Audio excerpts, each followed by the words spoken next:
Assalamualaikum warahmatullahi wabarakatuh. Nama saya Muhammad Akil Qayyum bin Alias. Nombor matrik 070324. InsyaAllah saya akan memberikan sedikit perumusan berkaitan penggunaan istilah as-sunnah dalam ilmu hadis, fiqh, usul fiqh dan akidah. Okey, as-sunnah ni sahabat-sahabat merupakan sumber kedua hukum Islam selepas Al-Quran Al-Karim. Okey, yang pertama Al-Quran, yang kedua hadis, yang ketiga ijma', yang keempat qiyas. As-sunnah dan al-hadis, perbezaannya dan persamaannya kita boleh lihat dari sudut ta'arif. Dari segi istilah pula, sarjana Islam dan ulama' mendefinisikan ia daripada pelbagai pengertian berasaskan perbezaan bidang, sama ada fiqh, usul fiqh dan al-hadis. Walau bagaimanapun, perbezaan bidang ni tak menimbulkan kekeliruan masyarakat maupun kesamaran, kerana ia bersumberkan wahyu dan ia diterima sebagai sumber yang kedua selepas Al-Quran Al-Karim. Okay, pengertian as-sunnah dari segi bahasa dan istilah. Kita pergi dari segi bahasa dahulu.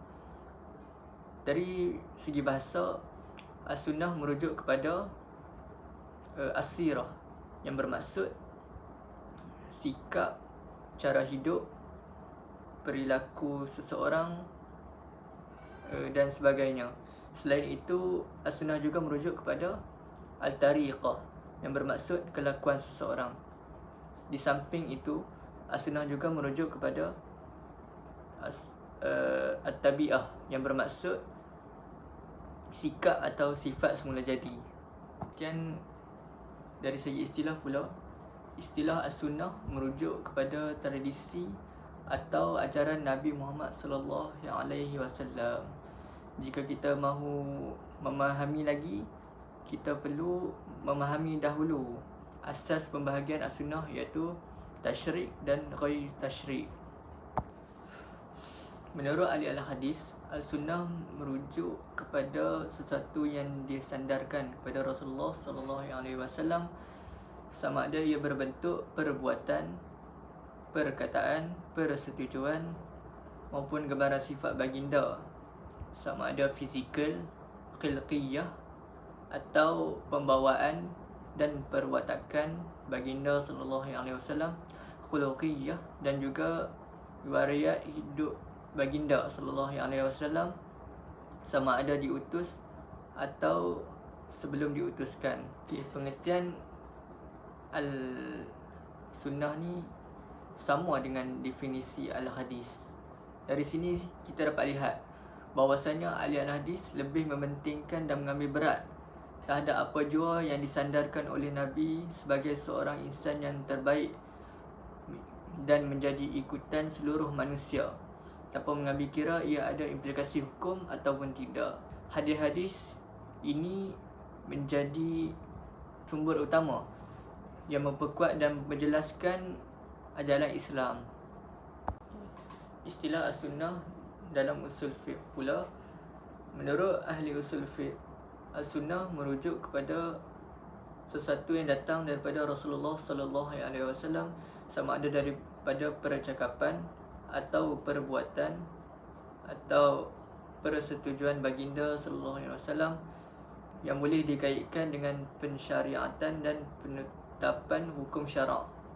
Menurut Al-Subki, as-sunnah ialah sesuatu yang lahir daripada Nabi dalam bentuk perkataan yang tidak bersifat mukjizat dan juga perbuatan yang sekaligus merangkumi persetujuan. Al-Amidi pula merujuk as-sunnah pada sesuatu yang dikira sebagai al-ibadat yang disampaikan daripada Nabi atau sesuatu yang datang daripada Nabi sallallahu alaihi wasallam yang dikira sebagai dalil syarak yang tidak matluk, iaitu tidak dibaca dan juga tidak bersifat mukjizat. Bagi pengkaji, apa yang disebut oleh Al-Amidi di atas sebagai al-ibadat mempunyai maksud yang sama dengan apa yang disebut oleh beliau sebagai dalil syarak, atau disebut oleh sarjana-sarjana lain sebagai sesuatu yang mempunyai implikasi hukum syarak. Hal ini kerana untuk melaksanakan apa yang diperintahkan oleh syarak dan meninggalkan apa yang dilarang olehnya adalah dikira sebagai ibadah. Al-Shawqani juga di dalam kitabnya Irsyad Al-Fuhul memberikan pengertian yang ringkas.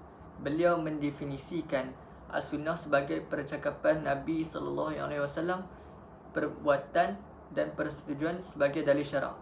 Tuntasnya, as-sunnah dalam usul al-fiqh juga merupakan salah satu sumber utama hukum Islam selain Al-Quran. Dalam usul fiqh, hadis dianggap sebagai petunjuk hukum yang diperoleh daripada Nabi Muhammad sallallahu alaihi wasallam yang bersama-sama dengan Al-Quran membentuk landasan Islam. Istilah as-sunnah dalam fiqh. Menurut ulama mazhab Hanafi, as-sunnah adalah sesuatu amalan yang dilakukan oleh Rasulullah secara konsisten, walaupun kadang-kadang baginda meninggalkannya tanpa sebarang sebab dan alasan. Ulama mazhab Maliki menguraikan as-sunnah sebagai sesuatu amalan yang diberi pahala oleh Allah SWT kepada orang yang melakukannya, dan pada masa yang sama tidak dihukum orang yang meninggalkannya atau sesuatu amalan yang dituntut secara tidak tegas. Manakala ulama mazhab Syafi'i menjelaskan as-sunnah adalah sesuatu amalan yang dipuji orang yang melakukannya dan tidak dikeji orang yang meninggalkannya. Menurut ulama mazhab Hambali, as-sunnah adalah sesuatu yang diberi pahala kepada orang yang melakukannya dan tidak dihukum orang yang tidak melakukannya, atau ia ketaatan yang tidak wajib. Ia juga dikenali dengan istilah al-mandub yang disyorkan, ataupun al-mustahab yang elok dilakukan, ataupun al-tatawu kesukarelaan, ataupun al-naf tambahan, al-muraghab fih yang digalakkan, ataupun al-ihsan perbuatan untuk mencapai kecemerlangan, ataupun al-fadilah kelebihan, dan al-afdal yang lebih baik. Berdasarkan pengertian istilah al-sunnah dari banyak perspektif ini,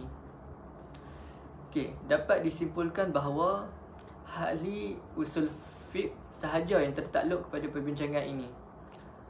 As-sunnah dalam konteks ini mempunyai implikasi hukum sama ada ia bersifat mulzim da'im atau mulzim ghair da'im.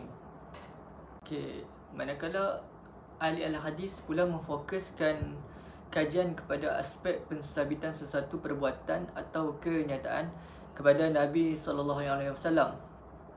Begitu juga as-sunnah dalam konteks ilmu al-fiqh yang merujuk kepada salah satu hukum taklifi tanpa mengambil kira hukum tersebut sama ada Al-Quran, Al-Sunnah atau sebagainya.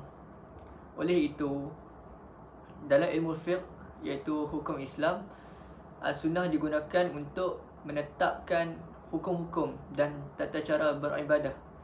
Seterusnya istilah As-Sunnah dalam akidah.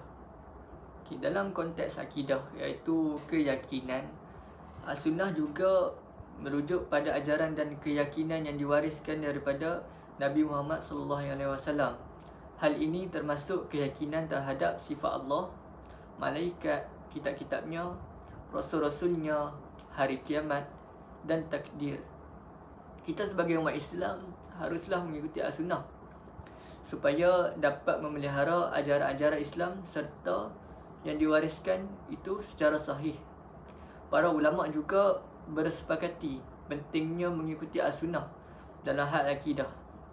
Secara izharnya, ia sebagai sumber yang berwibawa untuk memahami ajaran Islam kerana as-sunnah dapat memberikan penjelasan tambahan terhadap Al-Quran dan memberikan contoh kukuh dari tindakan dan ucapan Rasulullah SAW. Di samping itu, ulama juga menekankan pentingnya dalam mengkaji dan menjelaskan ajaran-ajaran Islam dengan merujuk hadis-hadis sahih dan perbuatan Rasulullah SAW. Lebih jelas lagi, pemahaman akidah yang benar dan sesuai dengan ajaran Islam harus disandarkan pada Al-Quran dan As-Sunnah serta tafsiran yang benar dari ulama yang dipercayai. Kesimpulan ringkas yang dapat saya buat di sini ialah Oleh itu, istilah as-sunnah memiliki peranan yang penting dalam pemahaman, penguasaan hukum Islam dan amalan keagamaan dalam Islam melalui hadis, usul fiqh dan akidah. Bismillahirrahmanirrahim. Assalamualaikum warahmatullahi wabarakatuh. Nama saya Muhammad Syazwan Safan bin Muhammad Syukri, nombor metrik 070250. Okey, saya akan menerangkan perbezaan ilmu hadis riwayah dan ilmu hadis dirayah. Bagi sudut definisi, ilmu hadis riwayah ialah suatu pengetahuan yang disandarkan kepada Rasulullah secara khusus terdiri daripada perbuatan, perkataan, pengakuan, sifat dan tingkah laku baginda Rasulullah.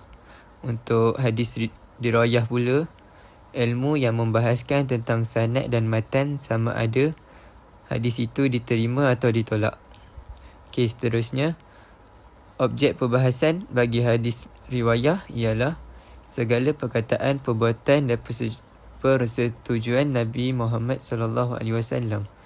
Hadis dirayah pula segala yang berkaitan sifat perawi dan matan hadis dalam kaedah periwayatannya. Seterusnya, pengasas ilmu hadis riwayah ialah Muhammad bin Shibah Az-Zuhri. Hadis dirayah pula Abu Muhammad Al-Hasan bin Abdul Rahman bin Khalid Ar-Ramah Hurmuzi.